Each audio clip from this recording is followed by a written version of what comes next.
Hello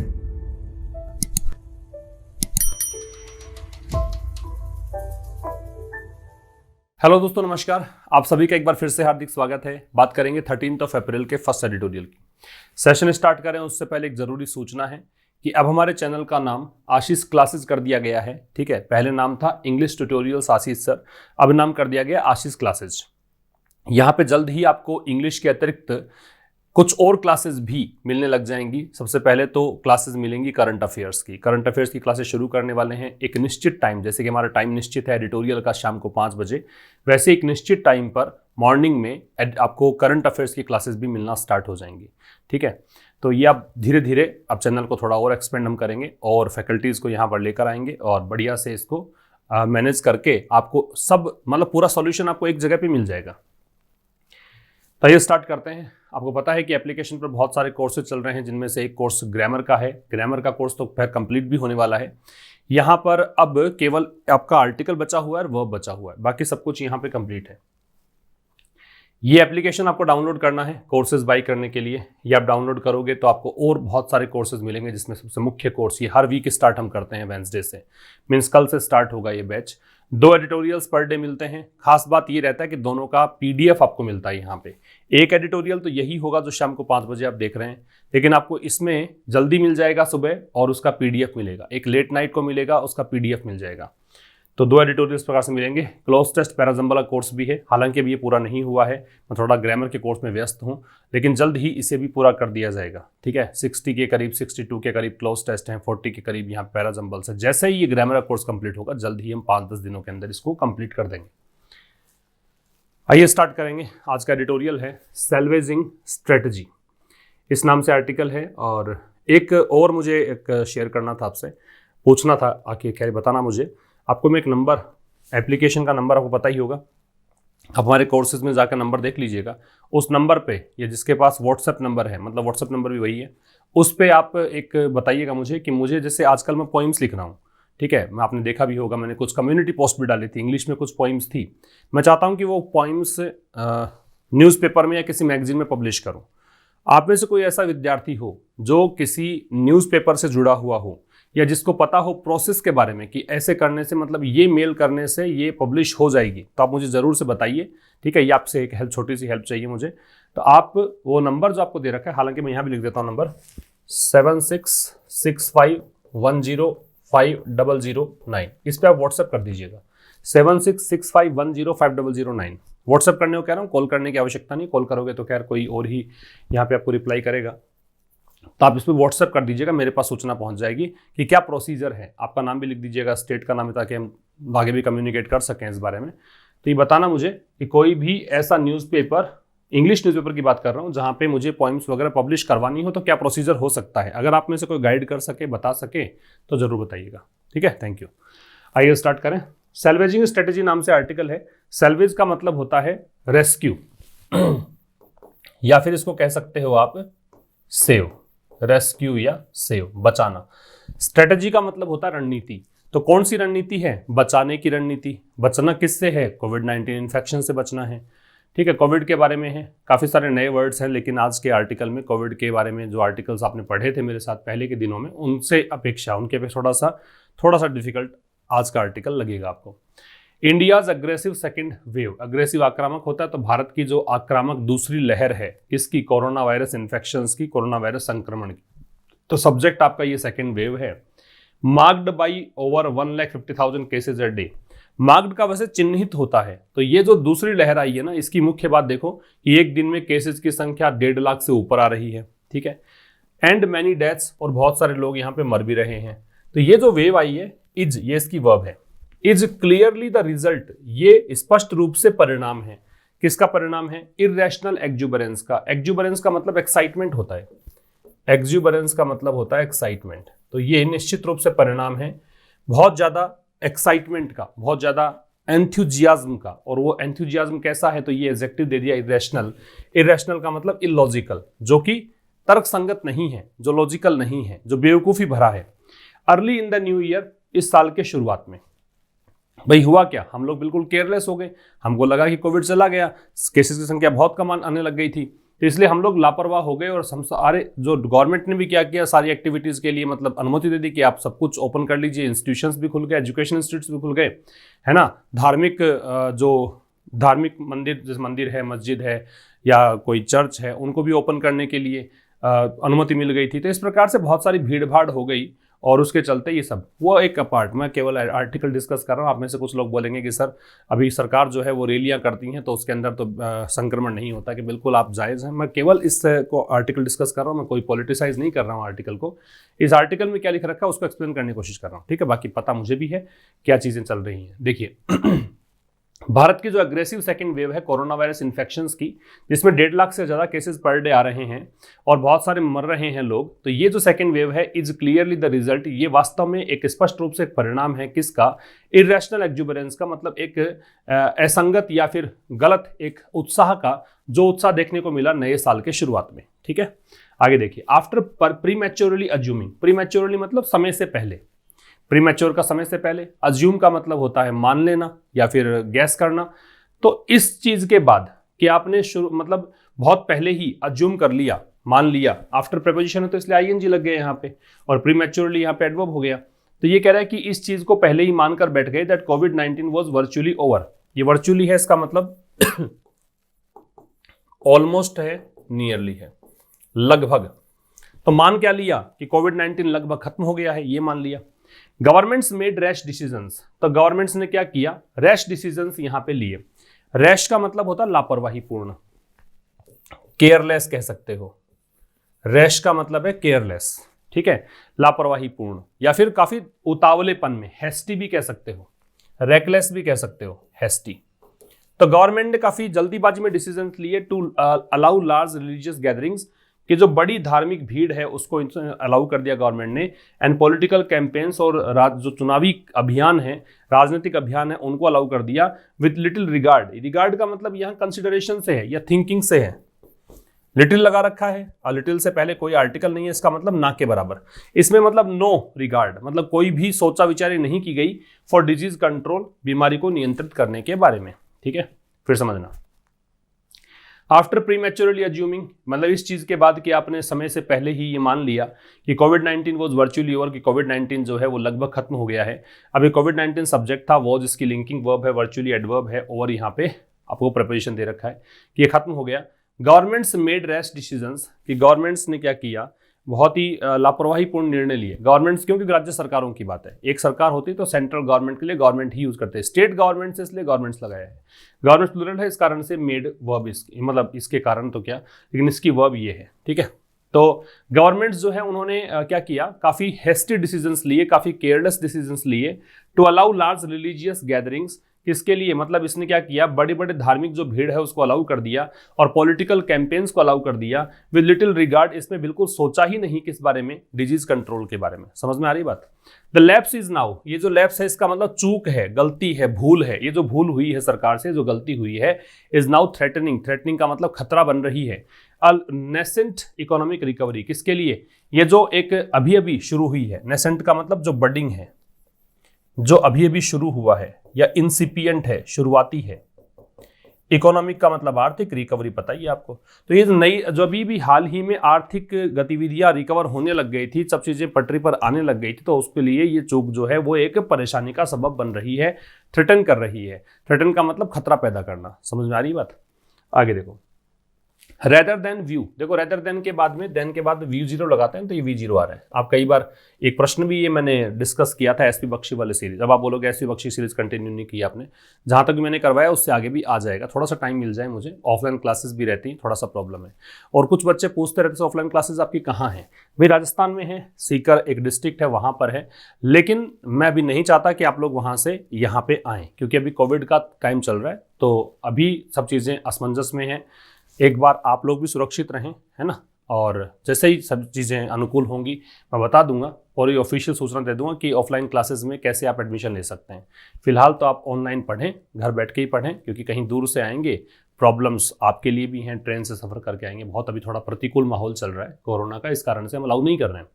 देखो, rather than view the crisis, crisis इसको crisis पढ़ते हैं, इसका प्लूरल क्राइसिस बनता है, इस आई के स्थान पे ई लगाना पड़ेगा प्लूरल करोगे तो। क्या कह रहा है कि rather than view the crisis as a political setback, setback का मतलब डिफीट है, हार है, इसका मतलब होता है डिफीट, हार। तो इस चीज की बजाय कि इसको राजनीतिक हार के रूप में मत देखो, इसकी बजाय the government should focus, government को करना क्या चाहिए, गवर्नमेंट को यहाँ पे फोकस करना चाहिए, फोकस आदमी ऑन लगेगा किस चीज पर, मिटिगेशन स्ट्रेटेजी, एक ऐसी रणनीति पर जो मिटिगेशन वाली स्ट्रेटेजी हो, मतलब मिटिगेशन का मतलब कम करने वाली, रिड्यूस करने वाली स्ट्रेटेजी पर, that will not hobble the economy, और इस स्ट्रेटेजी से क्या होगा, स्ट्रेटेजी के लिए दैट है रिलेटिव प्रोनाउन है, ये स्ट्रेटेजी से क्या होगा, इससे ये हॉबल नहीं करेगी इकोनॉमी को, हॉबल का मतलब होता है रेस्ट्रिक्ट करना, रोकना, रोड़ा अटकाना, रेस्ट्रिक्ट कह सकते हो, हैमस्ट्रिंग कह सकते हो। तो ये जो स्ट्रेटेजी है वो मतलब रोकेगी नहीं अर्थव्यवस्था को, यहाँ पे मतलब कहें कि रुकावट नहीं डालेगी, वाइल स्टॉपिंग, वाइल के ठीक बाद जब वर्ब लगाते हैं तो आईएनजी लगाते हैं, तो स्टॉप करते हुए, रोकते हुए, वाइल्ड लाइफ स्प्रेड, जैसे जंगल में आग फैलती है ना, वैसे बहुत तेज गति से जो फैल रहा है वायरस, इसको स्टॉप करते हुए, फिर समझना, इस चीज की बजाय कि इस क्राइसिस को, इस संकट को देखा जाए कि राजनीतिक हार है, ठीक है, कि भाई जो सरकार है वो मतलब इसको कह सकते हो कि मैनेज नहीं कर पा रही है, इस कारण से फैल रहा है, इसको देखने की बजाय गवर्नमेंट को क्या करना चाहिए, गवर्नमेंट को मिटिगेशन स्ट्रेटेजी पर फोकस करना चाहिए कि कैसे इसको कम किया जा सकता है। इससे क्या होगा, ये स्ट्रेटेजी जो है वो इकोनॉमी को होबल नहीं करेगी, इकोनॉमी को रोड़ा नहीं अटकाएगी, मतलब यहाँ पे रुकावट नहीं डालेगी, और क्या करते हुए वाइल्ड लाइफ जो स्प्रेड हो रहा है वायरस का, बहुत तेज गति से जो फैलाव हो रहा है वायरस का, उसको रोकते हुए। समझ में आ गई बात।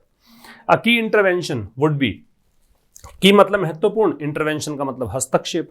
अब सरकार का जो महत्वपूर्ण हस्तक्षेप जो है वुड बी, वो ये होगा टू प्रोटेक्ट, कि वो सुरक्षित रखे द लेबर फोर्स, जो श्रमिक वर्ग है, लेबर फोर्स है, काम करने वाले लोगों का समूह है, उसे कैसे कर सकती है ये, ऐसे थ्रू, इस माध्यम से, थ्रू प्रपोजिशन है, इसका मतलब इस माध्यम से, माध्यम क्या है, scaling up of vaccination, scale up का मतलब होता है इंक्रीज करना, लिख लीजिएगा, स्केल अप का मतलब होता है इंक्रीज करना। तो कैसे, इंक्रीज करके, क्या इंक्रीज करके, वैक्सीनेशन, टीकाकरण, in industry and work places, और कहां पर टीकाकरण, इंडस्ट्री में और वर्क प्लेसेज पर। समझ में आ गई बात। तो एक महत्वपूर्ण इंटरवेंशन जो है वुड बी, वो ये होगा कि to protect the labour force, की लेबर फोर्स को प्रोटेक्ट किया जाए, किस माध्यम से, टीकाकरण को बढ़ाकर इंडस्ट्री में और वर्क प्लेसेस पर। Employers must also be encouraged, employer subject है, इसकी वर्ब ये है, और ये मस्ट बी के साथ दे रखा है, थर्ड फॉर्म दे रखी है, तो पैसिव वॉइस है। तो जो काम देने वाले लोग हैं, एम्प्लॉय तो होता है काम लेने वाला, कहीं पर आप काम करते हो तो आप एम्प्लॉय हैं, एम्प्लॉयर है जो आपको काम देता है वो, तो एम्प्लॉयर्स को यहाँ पे एनकरेज किया ही जाना चाहिए। मस्ट आ गया तो कंपल्सन है, ऑब्लिगेशन है, तो एम्प्लॉयर्स को जरूर से जरूर यहाँ प्रोत्साहित किया जाना चाहिए टू रिटेन, रिटेन का मतलब होता है बनाए रखना, मेंटेन करना, कि वो मेंटेन करे, और ऑप्ट फॉर मतलब यहाँ पे चुने, ऑप्ट फॉर मतलब इस चीज को सिलेक्ट करे, क्या चीज सिलेक्ट करे, staggered working hours.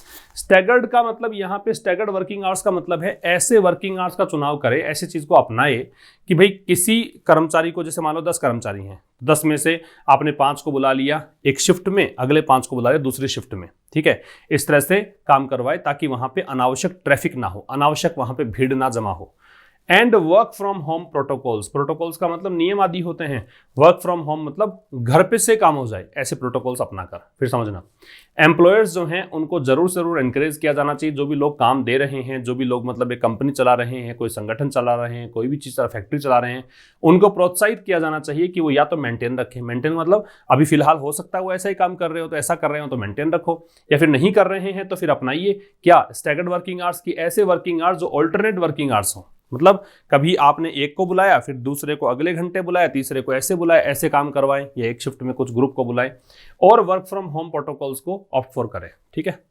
The national vaccination strategy, जो ये राष्ट्रीय टीकाकरण रणनीति है, हाउएवर हालांकि, रिमेन्स इनस्क्रूटेबल, इनस्क्रूटेबल का मतलब होता है सीक्रेट, मिस्टीरियस, रहस्यमयी, तो ये बनी हुई है, क्या, ये बनी हुई है रहस्यमयी एंड नॉन ट्रांसपेरेंट, और ये अपारदर्शी है, मतलब सब चीजें हमारे सामने साफ नहीं है। सिंस मोर वैक्सीन, कारण क्या है, क्योंकि अनेकों वैक्सीन जो हैं जिसमें कि शामिल है WHO approved ones, including preposition है जिसमें शामिल है WHO के द्वारा अप्रूव की गई, वंस यानी पे वैक्सीन के लिए आ रहे हैं, ठीक है, वो वैक्सीन भी WHO ने अप्रूव कर रखी है। रिमेन अनअवेलेबल, क्योंकि वैक्सीन जो हैं वो अभी बनी हुई है अनअवेलेबल, मतलब उपलब्ध नहीं है टू इंडियंस, भारतीयों के लिए, फॉर अनस्पेसिफाइड रीजंस। और कारण क्या है? कोई कारण निश्चित नहीं है, अनस्पेसिफाइड रीजन से कोई निश्चित कारण यहाँ पे दिए नहीं गए हैं। तो नेशनल वैक्सीनेशन स्ट्रेटजी, राष्ट्रीय टीकाकरण रणनीति, हालांकि बनी हुई है रहस्यमयी और नॉन ट्रांसपेरेंट। ठीक है, कारण क्या है? कारण ये है कि अनेकों वैक्सीन, जिसमें वो वैक्सीन भी शामिल है जो WHO ने अप्रूवल दे दिया जिसको, वो अभी भी अनअवेलेबल है भारतीयों के लिए। और कारण क्या है? वो अनस्पेसिफाइड है, कोई निश्चित कारण नहीं दे रखे, अनस्पेसिफाइड एडजेक्टिव है। Allowing all proven vaccine, allow करना किसको? सभी प्रूवन वैक्सीन को, जिनको अप्रूवल मिल चुका है उन सभी वैक्सीन को अलाउ करना। टू बी ऑफर्ड वैक्सीन कौन सी? जो कि अभी ऑफर कर रखी हैं इन सिटीज, शहरों में, with suitable cold chain capacity, किसके साथ में? उपयुक्त शीत प्रशीतन, जो एक कह सकते हो ना कोल्ड चेन का मतलब उनके लिए एक बड़ा रेफ्रिजरेटर भी चाहिए, ताकि एक निश्चित टेम्परेचर पर उनको रखा जा सके। वैक्सीन जब आपको सुरक्षित रखनी है, वैक्सीन का स्टॉक रखना है, तो आपको कोल्ड चेन स्टोरेज भी रखना पड़ेगा। एट प्राइसेस, और किस कीमत पर? उस कीमत पर जो कि इसके तुलना में हो। प्राइसेस कंपेरेबल टू यूरोपियन और यूएस एक्विजिशंस का मतलब अधिग्रहण। तो यूएस और यूरोप के यूरोपियन जो कंट्रीज हैं वहां पे जो प्राइसेस ली जा रही है वैक्सीन की, उसी प्राइस पर भारत को भी मिले, टिपिकली अंडर $20 अ डोज। अंडर 20 मतलब एक डोज का $20 तक पैसा लगे फॉर mRNA वैक्सीन। किसके लिए? ये टेक्नोलॉजी पे आधारित वैक्सीन है, mRNA वैक्सीन के लिए। Would be as much a decision on the economy, वो उतना ही एक निर्णय होगा इकोनॉमी पर जितना कि, देखो एज लग रखा है, यहां पे एज आ रहा है, ये उतना ही एक निर्णय होगा इकोनॉमी को लेकर जितना कि पब्लिक हेल्थ को लेकर निर्णय होगा। ठीक है। मेकिंग मोर कोविशील्ड, मेकिंग यहां प्रेजेंट पार्टिसिपल है, बनाते हुए, क्या? अधिक कोविशील्ड और कोवैक्सीन डोजेस को अवेलेबल बनाते हुए, किसके लिए? प्रायोरिटी रेसिपिएंट्स, उन रेसिपिएंट्स प्राप्त करने वाले, प्रायोरिटी में उनको प्राथमिकता दे रखी है। जैसे अभी चल रहा है 45 ईयर्स की एज वाले वैक्सीन ले सकते हैं, तो ये प्रायोरिटी के आधार पर जिनको रेसिपिएंट्स है, जिनको वैक्सीन दी जानी है, उसके लिए अवेलेबल कराते हुए। फिर समझना, सभी प्रूवन वैक्सीन को अलाउ करते हुए, सभी जो मतलब कहें कि जिनको अप्रूवल मिल चुका है उन वैक्सीन को अलाउ करते हुए। कौन सी वैक्सीन जो कि ऑफर की गई है सिटीज में, कैसे अलाउ करते हुए कि भाई उस मतलब शहरों में कोल्ड चेन कैपेसिटी उपयुक्त रूप से हो, और उस प्राइस पर अलाउ करते हुए जो प्राइस यहाँ पे तुलना करने योग्य है इससे, यूरोपियन और यूएस एक्विजिशन से, मतलब लगभग कितना कि $20 प्रति डोज से कम यहाँ पे पैसा लगना चाहिए mRNA वैक्सीन के लिए। ऐसा करना जो है ये अलाउइंग आपका जेरेंड है, क्योंकि ING फॉर्म को अगर आप सब्जेक्ट बनाते हो तो उसकी एक ही संभावना है, वो जेरेंड। तो इससे क्या होगा? इससे ये डिसीजन जो ले रहे हो आप, ये निर्णय उतना ही इकोनॉमी के लिए होगा जितना कि हेल्थ के लिए है। मेकिंग मोर, बनाते हुए, क्या बनाते हुए? कोविशील्ड और कोवैक्सीन डोजेस को उपलब्ध करते हुए, किसके लिए? प्रायोरिटी रेसिपिएंट्स के लिए। ठीक है। This can not of course be a silver bullet. Silver bullet का मतलब होता है एक आसान उपाय। कोई जटिल समस्या है, कोई मुश्किल समस्या है, उसका आसान उपाय जो होता है उसको बोलते हैं क्या? Silver bullet. तो यह निश्चित रूप से, ऑफ कोर्स निश्चित रूप से एक सिल्वर बुलेट नहीं हो सकती। ठीक है, ये एक इस कठिन समस्या का इतना आसान समाधान नहीं हो सकता। कैसे? Given the big population, given considering, ये प्रपोजिशन है, इसका मतलब होता है कंसीडरिंग। क्या देखते हुए? कंसीडर करते हुए। क्या कंसीडर करते हुए? कि बड़ी जनसंख्या है देश की, that remains to be covered, जिसको अभी कवर किया जाना है। दैट यहाँ पे जनसंख्या के लिए है, और रिमेन्स फिर इसी को देखकर है, टू बी कवर्ड पैसिव है कि बहुत बड़ी जनसंख्या अभी कवर किया जाना है। The fast pace of virus spread enabled in part by variants, और बहुत तेज गति से वायरस का फैलाव हो रहा है, और ये फैलाव किस कारण से है? क्योंकि इन पार्ट, आंशिक रूप से ये फैलाव वेरिएंट्स के कारण भी है, कि वायरस के एक नया वेरिएंट कोई, जैसे बार बार में आप देख रहे हो कि नए नए वेरिएंट वायरस के आ जाते हैं, इस कारण से। And younger age groups showing symptomatic diseases, और यहाँ पे जो युवा वर्ग है, पहले जो पिछला वेरिएंट था वो इतना मतलब युवा वर्ग प्रभाव नहीं डाल रहा था, लेकिन अब की बार यंगर एज ग्रुप्स हैं, वहां पर भी सिम्टोमेटिक डिजीज ये दिख रही है, प्रतीकात्मक लक्षण यहाँ पे नजर आ रहे हैं, सिम्टम से संबंधित जो है वो सिम्टोमेटिक है। ठीक है, तो कह रहा है कि यह निश्चित रूप से इतना आसान हल नहीं हो सकता, किसी मुश्किल समस्या का आसान हल सिल्वर बुलेट कहलाता है, तो इतना आसान हल नहीं हो सकता। किसको देखते हुए? क्योंकि एक तो बहुत बड़ी जनसंख्या को भी टीकाकरण करना बाकी है, 7% के करीब अभी हुए हैं, 7.12 है ना, बहुत बड़ी जनसंख्या बाकी है कवर की जानी। दूसरी बात, फास्ट पेस जो वायरस का है, जो कि अभी फैल गया है, enabled in part by variants, जो कि इनेबल हुआ है, फैला क्यों है, क्योंकि वेरिएंट्स इसके अलग अलग आ गए हैं। दूसरा यंगर एज ग्रुप है, वहाँ पे भी डिजीज़ यहाँ पे दिख रही है। इसके चलते ये थोड़ा सा मुश्किल सा काम है, इतना आसान नहीं है एट प्रेजेंट वर्तमान में। द सोशल वैक्सीन, अब ये एक सामाजिक वैक्सीन भी है। एक वैक्सीन तो ये है कोविशील्ड कोवैक्सीन, अभी कल देखा रूसी स्पुतनिक वैक्सीन को भी मान्यता मिल गई है, 92% उसकी एफिकेसी नज़र आ रही है, इफेक्टिवनेस नज़र आ रही है। सोशल वैक्सीन भी है कि आप सामाजिक रूप से भी थोड़ा सा व्यवहार में चेंज करके, दिनचर्या में चेंज करके बच सकते हो। वो है मास्किंग, मास्क लगा के रखना, हेल्दी डिस्टेंसिंग, एक उचित दूरी बना के रखना। हेल्दी का मतलब यहाँ स्वस्थ नहीं है, उचित से है। एंड पब्लिक एटिकेट, और कुछ लोक व्यवहार, एटिकेट शिष्टाचार को बोलते हैं। जब पब्लिक में रहें, जब आप सार्वजनिक स्थान पे रहें तो कुछ एटिकेट्स का पालन करें। तो ये सब चीज़ें जो हैं इज वाइटली इंपॉर्टेंट, ये बहुत ज़्यादा इंपॉर्टेंट है। वाइटल भी वैसे इंपॉर्टेंट ही होता है, लेकिन एडवर्ब आ गया इसका, ये एडवर्ब बन गया, ये इंपॉर्टेंट एडजेक्टिव है, तो इसका मतलब बहुत ज़्यादा महत्वपूर्ण है। सोशल वैक्सीन भी मोर सो। ऐसा इसलिए है बिकॉज क्योंकि the health system is not equipped, क्योंकि जो भारत का स्वास्थ्य तंत्र है, हेल्थ सिस्टम है, वो इक्विप्ड नहीं है, वो मतलब इतना तैयार नहीं है to handle severe disease country wide, कि पूरे देश भर में इस गंभीर बीमारी को हैंडल कर पाए। तो खुद का ध्यान खुद को भी रखना पड़ेगा पूरी तरीके से, आप हेल्थ सिस्टम पर आधारित नहीं हो सकते हैं। हेल्थ सिस्टम सब्जेक्ट है, इसकी वर्ब इज है, ठीक है। फिर देखो the scientific view of pandemic fatigue. Fatigue का मतलब एग्जॉशन होता है, टायर्डनेस होता है, थकावट होती है, एग्जॉशन। तो कह रहा है कि द साइंटिफिक व्यू, जो वैज्ञानिक दृष्टिकोण है किसका, पेंडेमिक फटीग का। भी हम लोग थक चुके हैं। किसी से पूछते हैं कि मास्क क्यों नहीं लगाया, तो आंसर ये आता है कितने समय लगा के रखें मास्क। हम थक चुके हैं, क्योंकि जो एक लाइफ जीने का हमारा अनुभव रहा है इस कोविड से पहले के वर्ल्ड में, वो चीज़ें याद आती हैं कि हम कितना मतलब बिना कोई केयर के हम किसी से भी मिलते थे, है ना। स्कूल में पढ़ने के जाते थे, पढ़ाने जाते थे टीचर्स लोग, और कहीं पर भी मतलब मूवमेंट, जो मोबिलिटी थे, बहुत ही एकदम इंडिपेंडेंट मोबिलिटी थी, कुछ सोचने की जरूरत नहीं थी। आज हर चीज़ के लिए सोचना पड़ता है। किसी से हाथ मिलाए तो सोचना पड़ता है, किसी प्रियजन से मिलने जाए तो सोचना पड़ता है। स्कूल कॉलेज ये फिर से बंद होने लग गए हैं, ठीक है। तो मतलब बहुत चीज़ें प्रभावित हुई। तो ये पब्लिक पेंडेमिक फटीग जो है, ये जो वैश्विक महामारी के कारण जो ये एक थकान आई है, इज दैट वो ये है। अब ये साइंटिफिक व्यू क्या है इसको बता रहा है, इज इसको देखकर वर्ब है, दैट कंजंक्शन है। People see the opportunity cost. Opportunity cost का मतलब होता है कि आपने कोई उपाय अपनाया, ठीक है, आपने कोई भी चीज को अपनाया, उससे अपनाने से बाकी चीजें प्रभावित हुई हैं, उसको बोलते हैं अपॉर्चुनिटी कॉस्ट। कि ठीक है, आपने सोशल डिस्टेंसिंग अपना ली, आपने मास्क लगाना शुरू कर दिया, आपने पब्लिक एटिकेट्स को फॉलो करना शुरू कर दिया, तो इससे आपने खामियाजा क्या भुगता है। आप किसी प्रियजन के घर नहीं जा सकते, आप स्कूल कॉलेज नहीं जा रहे हैं, आप लोगों से दूरी बना के रखते हुए हैं, आप किसी से हैंडशेक नहीं कर सकते, आप किसी से गले नहीं लग सकते, ये सब चीजें हैं। तो ये opportunity cost of prolonged adherence. Prolong मतलब एक्सटेंडेड, काफी लंबे समय से चला आ रहा। एडहेरेंस का मतलब होता है पालन, इसको बोलते हैं कंप्लायंस, COMPLIANCE। कंप्लायंस मतलब पालन, ये मैं स्लैश लगाया मैंने ताकि अलग से सेपरेट कर दिया। एडहेरेंस का मतलब कंप्लायंस है, एडहेरेंस में टू लगता है, ध्यान रखिएगा। तो साइंटिफिक व्यू जो है इस पेंडेमिक फटीग का, इस वैश्विक महामारी से थकान का, जो वैज्ञानिक दृष्टिकोण है वो ये है कि लोग इसे अपॉर्चुनिटी कॉस्ट को देखते हैं। अपॉर्चुनिटी कॉस्ट बताया मैंने कि आपने कोई चीज़ अपनाई और उसके कारण दूसरी चीज़ों का खामियाजा आपको भुगतना पड़ा, उसे बोलते हैं अपॉर्चुनिटी कॉस्ट। कि लोग जो हैं इस अपॉर्चुनिटी कॉस्ट को देखते हैं।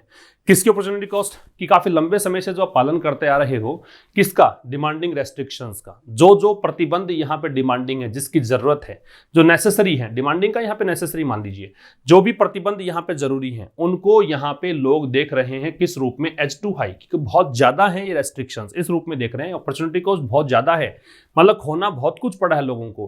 Considering the value of things lost, किसको मानते हुए, किसको समझते हुए, किसको कंसीडर करते हुए, ये प्रेजेंट पार्टिसिपल है।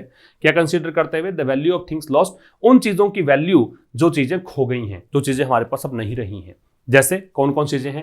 दैट इंक्लूड्स, इसमें शामिल है एक्सेस टू एजुकेशन, शिक्षा तक एक्सेस, कि अब शिक्षा मतलब आप ऑफलाइन क्लासेस की बात सोचते हो तो नहीं ले पाते हैं क्लासेस, ठीक है। बड़े बड़े शहरों में तो हालत खराब है, फिर से महाराष्ट्र में देखिए स्कूल कॉलेज बंद हो गए हैं।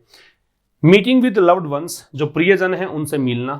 परफॉर्मिंग लाइफ रिचुअल्स, जो भी जीवन के रीति रिवाज हैं उनको परफॉर्म करना। And the conflict of both work and home confined to the same space. Confined to का मतलब होता है सीमित होना, इसको आप कैसे कर सकते हो? लिमिटेड टू, इसको आप रिप्लेस कर सकते हो लिमिटेड टू, ये है कन्फाइंड टू, ठीक है। कॉन्फ्लिक्ट का मतलब एक विरोधाभास है, किस चीज में? कि both work and home, confined to the same space, कि आज आपको काम करना है या फिर रहना है, दोनों जगह एक ही है। काम करोगे तो काम भी घर से करना है, घर की बातें हैं वो भी घर में, मतलब एक ही जगह से सब चीज़ चल रही है, वहीं पे काम चल रहा है, वहीं पर आप मतलब घर भी आपका वही है, वर्क प्लेस भी आपका वही है, तो ये चीज़ें सीमित हो गई। तो ये सब चीज़ें भुगती हैं आपने, ये सब चीज़ें आपने लूज की हैं। दिस यूनिवर्सल एक्सपीरियंस, ये जो सार्वभौमिक आपका अनुभव है, ये जो एक यूनिवर्सल एक्सपीरियंस है, इज मेड वर्स, ये और ज्यादा यहाँ पे बदतर हो गया है इन इंडिया, भारत में, बाय डेफिसिट्स। कैसे हुआ है? डेफिसिट्स के द्वारा। डेफिसिट का मतलब क्या होता है? कमी है।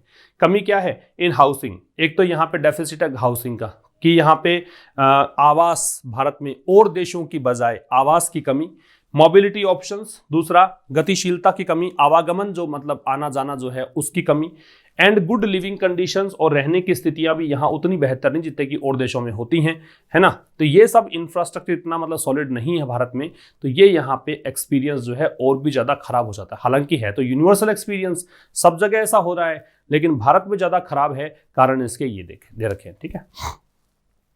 इट इज़ इंपॉर्टेंट, यह इंपॉर्टेंट है, इट को देख करीज है, फॉर द गवर्नमेंट, सरकार के लिए, देयरफॉर इसीलिए, टू कम अप विद का मतलब कोई सॉल्यूशन लेकर आना, ठीक है, कोई सॉल्यूशन प्रोड्यूस करना, उसको बोलते हैं कम अप विद। तो इसीलिए सरकार के लिए इंपॉर्टेंट है कि सरकार क्या करे, रैशनल एक्टिविटी कर्व्स, रैशनल मतलब तार्किक, लॉजिकल, एक्टिविटी कर्व्स, कर्व्स का मतलब रेस्ट्रिक्शन, एक्टिविटी मतलब गतिविधि, तो तार्किक रूप से या फिर सोच समझकर यहाँ पे एक्टिविटी कर्व्स लगाए, ये इंपॉर्टेंट है। कीप देम स्टेबल, यहाँ पे क्या करे कि स्टेबल रखे, एंड इंसेंटिवाइज पीपल, मतलब एक तो जो भी नियंत्रण लगाए, कर्व्स लगाए सरकार, एक तो उनको एक तो रखे स्टेबल, कि लगा दिए तो लगा दिए। फिर इंसेंटिवाइज पीपल, दूसरा लोगों को यहाँ पे कुछ इंसेंटिवाइज भी करें। इंसेंटिवाइज का मतलब प्रोत्साहन देना होता है, कोई आर्थिक राशि देकर, कोई मतलब धनराशि देकर आपने प्रोत्साहित किया लोगों को, ऐसा भी करें। इंक्लूडिंग उसमें शामिल है थ्रू फाइनेंशियल रिवॉर्ड्स, मतलब कुछ फाइनेंशियल रिवॉर्ड, कि भाई अगर आपने पालन किया, अच्छे से आपने सहयोग किया इस महामारी के समय में, तो आपको फाइनेंशियल रिवॉर्ड दिए जाएंगे, ऐसा भी कर सकती है गवर्नमेंट।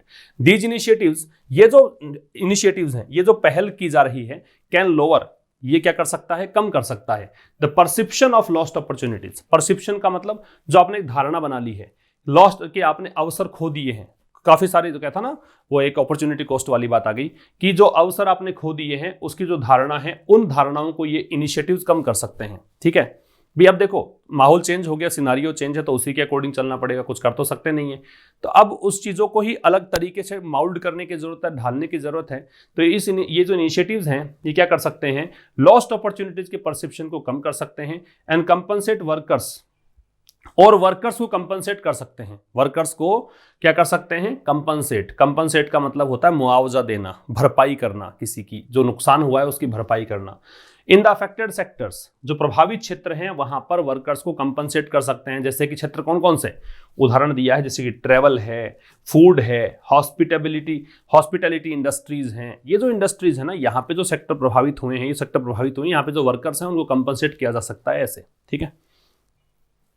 दिस रोड मैप, ये जो रणनीति आपने बनाई है, ये जो व्यू रचना बनाई है, रोड मैप का मतलब आपने जो स्ट्रेटेजी यहाँ पे तैयार की है, कैन बी रिव्यूड, इसको पुनरावलोकन किया जा सकता है, इसको फिर से आप मतलब सोच सकते हो इस बारे में, फिर से इसको आप एडिट कर सकते हो। When vaccines become widely available, कब, आप एक बार तो रणनीति यही बनाओ, लेकिन जब वैक्सीन यहाँ पे अवेलेबल हो जाएगी और केसेस कम होने लग जाए, डिक्लाइन मतलब गिरावट आना, रिड्यूस होना, डिक्रीज होना, और केसेस जब रिड्यूस होने लग जाएंगे तब देख लेंगे, तब पुनरावलोकन किया जा सकता है इस बात का, फिर से हम सोच सकते हैं।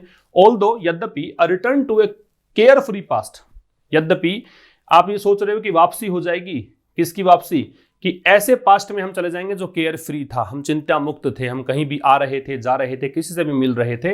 वो जो केयर फ्री पास्ट का रिटर्न है वो is a long way of, ये काफी लंबी रास्ता है, काफी लंबी दूरी है, लॉन्ग डिस्टेंस पर है। Political communication on the state of the pandemic, तो राजनीतिक संवाद जो है किसको लेकर, पेंडेमिक के स्थिति को लेकर, lagged a clear sense of purpose, इसमें कमी है, लैग्ड है, मतलब ये जो पॉलिटिकल कम्युनिकेशन है उसमें लैग्ड, ये इसकी वर्ब है, इसमें कमी है, किस चीज की, a clear sense of purpose, की इनके पास पर्पज नहीं है, पर्पज के क्लियर सेंस की कमी है ड्यूरिंग फेस्टिवल्स, उत्सव के दौरान, एंड पोल कैंपेन्स और चुनावी अभियान के दौरान। जब उत्सव आता है तो सारे रेस्ट्रिक्शन धरे के धरे रह जाते हैं। जब पॉलिटिकल पोल कैंपेन्स, आप देख ही रहे हो वेस्ट बंगाल में क्या हालत है, फोटोज वगैरह देखते होंगे आप फेसबुक पर, इंस्टाग्राम पर, क्या हालत है। तो ये सब चीजें उस समय कोई मतलब यहाँ पे पॉलिटिकल कम्युनिकेशन जो है वो सही ढंग से हो नहीं पाता है, राजनीतिक संवाद में कमी नजर आती है पर्पज की, कि आप किस पर्पज के लिए आगे बढ़ रहे थे, वो पर्पज ही आप भूल जाते हैं। Now the covid strategy can avert का मतलब टालना है, अवॉइड करना है। अब जो कोविड-19 की रणनीति है वो अवॉइड कर सकती है कॉस्टली, पार्शियल और फुल लॉकडाउन्स। कॉस्टली मतलब ये मतलब भारी है तो है ही, कीमत चुकानी पड़ रही है हमको। पार्शियल मतलब आंशिक या फुल लॉकडाउन्स, पूर्ण स्तर पे lockdowns, only with public cooperation. लेकिन ये कब होगा? अब की बार तो लोगों का सहयोग आपको चाहिए, क्योंकि लोग देखिए महाराष्ट्र में हमने देखा, न्यूज़ मैंने पढ़ी थी कि वहाँ पे लॉकडाउन की बात की सरकार ने, तो जो व्यापारी हैं वो सड़कों पर आ गए, विरोध करने लग गए। बिहार का मैंने पढ़ा कि बिहार में स्कूल, निजी स्कूल संचालक जो हैं वो रोड पर आ गए, विरोध जता रहे हैं कि हम स्कूल खोलेंगे। तो अब पब्लिक कोऑपरेशन चाहिए। तो अब कह रहा है कि कोविड-19 स्ट्रेटेजी जो है वो अब टाल सकता है, अवॉइड कर सकता है। कैसे? मतलब पार्शियल या फुल लॉकडाउन्स को पब्लिक ऑपरेशंस के साथ, एंड दैट कॉल्स फॉर, और इसके लिए जरूरत है, इसके लिए डिमांड है। कॉल फॉर का मतलब डिमांड होना। बिल्डिंग क्रेडिबिलिटी एंड ट्रस्ट, इसके लिए जरूरत है कि विश्वसनीयता बनाई जाए, क्रेडिबिलिटी बनाई जाए, ट्रस्ट बनाया जाए, मतलब विश्वास बढ़ाया जाए, विश्वसनीयता बढ़ाई जाए। ठीक है, अब देखिए रिवीजन। होबल है, होबल का मतलब होता है रेस्ट्रिक्ट, प्रतिबंधित करना, तो पहले को जोड़ेंगे सी से। नेसेंट है, नेसेंट का मतलब इंसिपिएंट है, शुरुआती है, ई। फिर इंस्क्रूटेबल है, इंस्क्रूटेबल एनिग्मेटिक है, रहस्यमयी, तो ए। सेटबैक, सेटबैक का मतलब हार है, डिफीट है, बी। एंड वर्चुअली का मतलब लगभग है, ऑलमोस्ट है, डी। तो ये था आज का हमारा सेशन। बात करेंगे कल एक नए सेशन की। मैं फिर याद दिला दूं, चैनल का नाम हमने चेंज कर दिया है, आशीष क्लासेस कर दिया है, जो हमारी एप्लीकेशन का नाम है। इसीलिए चेंज किया है क्योंकि अभी मैं इस पे इंग्लिश के अतिरिक्त कुछ और टीचर्स, मतलब कुछ और कंटेंट भी यहाँ पर अवेलेबल करवाना चाह रहा हूँ, ताकि आपको एक जगह पे ही सारा सॉल्यूशन मिले और बेहतरीन सॉल्यूशन मिले।